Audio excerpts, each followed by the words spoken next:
Dear অ্যাসপাৰেণ্টছ, যিসকল কেণ্ডিডেটে 4,500 পদৰ বিপৰীতে আবেদন কৰিছিলে, এপ্লাই কৰিছিলে, তেখেতসকলৰ বাবে এইখন মষ্ট ইম্পৰ্টেণ্ট নিউজ বুলি ক'ব লাগিব, মষ্ট ইম্পৰ্টেণ্ট নটিচ বুলি ক'ব লাগিব। কাৰণ DEEৰ ফালৰ পৰা কিছুমান ডকুমেণ্ট আপলোড কৰিবলৈ দিছে, কিছুমান ডিটেইলছ আপলোড কৰিবলৈ দিছে আৰু নিৰ্দিষ্ট সময় বান্ধি দিয়া হৈছে আৰু সেই সময়ৰ ভিতৰতেই আমি সেই ডকুমেণ্টছখিনি বা সেই ডিটেইলছখিনি আপলোড নকৰিলে কিন্তু আমাৰ বিপদ হৈ যাব।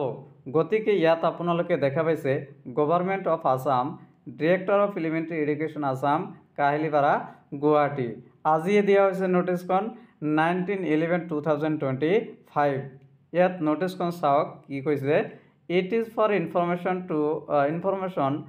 of all the candidates who have successfully submitted their online application against the Directorate of Elementary Education Assam advertisement A and B white এইটো নাম্বাৰটো দিয়া আছে আৰু কেতিয়া আবেদন কৰা হৈছিল জানুৱাৰী মাহৰ 1 তাৰিখত হৈছিল আবেদনটো for recruitment of regular teacher of LP and UP schools that they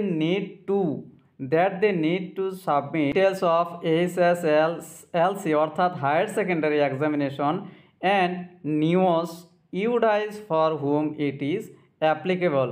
অর্থাৎ যিসকল কেণ্ডিডেটে ইয়াত আবেদন কৰিছিলে 4,500 পোষ্টৰ বিপৰীতে তেখেতসকলে কি কৰিব লাগিব, হায়াৰ সেকেন্ডাৰীৰ ডিটেইলছ কিন্তু আপলোড কৰিব লাগিব আৰু যিসকল কেণ্ডিডেটে নিউজৰ পৰা DLED কৰিছিলে তেখেতসকলে কি কৰিব লাগিব, UDIs কোডো দিব লাগিব। অৰ্থাৎ হায়াৰ সেকেন্ডাৰী আৰু UDIs কোড দুয়োটাই দিব লাগিব যিসকল কেণ্ডিডেটে নিউজৰ পৰা DLED কৰিছিলে আৰু বাকী কেণ্ডিডেটসকলৰ বাবে অকল হায়াৰ সেকেন্ডাৰীৰ ডিটেইলছখিনি দিব লাগিব। ইয়াত তাৰপিছত কোৱা হৈছে the official website of DEE Assam within bracket dee.assam.gov.in will be available for the purpose of submission of the above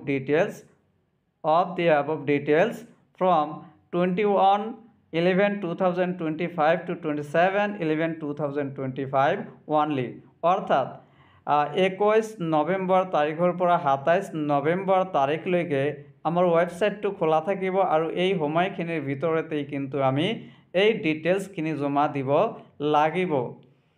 এতিয়া তাৰপিছত এটা কিন্তু নটিফিকেশ্যনৰ লগতে এটা এলাৰ্ট দিয়া হৈছে, failure to submit of the details of NEOS UDIs submission of wrong UDIs within the stipulated time period will be lead to the cancellation of the candidature। অর্থাৎ যদি কোনো ক্যান্ডিডেটে নিউজৰ পৰা DLED কৰিছে UDIsখিনি জমা দিব নোৱাৰে অথবা ভুল UDIs আপলোড কৰি দিয়ে তেনেহলে তেখেতৰ ক্যান্ডিডেচাৰটো কৰ্তন কৰা হ'ব, তেখেতৰ প্ৰাৰ্থিত্ব কিন্তু কেনসেল কৰা হ'ব। No offline email petition in this regard will be entertained. অৰ্থাৎ ইয়াৰ বাবে কোনো ইমেইল গ্ৰহণ কৰা নহ'ব অথবা অফলাইন কোনো আবেদন গ্ৰহণ কৰা নহ'ব। সো এইখিনি কিন্তু বহুত ইম্পৰ্টেণ্ট নিউজ হয় যিসকলে 4,500ত এপ্লাই কৰিছিলে। So thank you very much for ৱাচিং দ্য ভিডিঅ'।